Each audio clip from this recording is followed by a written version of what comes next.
people under my rod, I ordered him. To seize plunder, carry off loot, and threats them down like the mud of the streets. But this is not what he intends, nor does he have this in mind. Rather, it is in his heart to destroy, to make an end of nations, not of you. For he says, by my own power I have done it, and by my wisdom, for I am true. I have moved the boundaries of peoples, their treasures I have fellowshed, and, like a giant, I have put down the enthroned. My hand has seized like a nest, the richest of nations. As one takes eggs, left alone, so I took in all the earth. Go and flatter it away, or open a mouth or tree.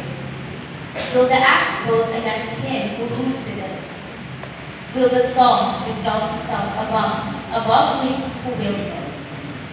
As if a rod could sway him who lifts it, or a staff him who is not good. Therefore the Lord of hosts, will stand among his fat ones' cleanest, and instead of his glory, there will be kindling, like a kindling of fire. The word of the Lord.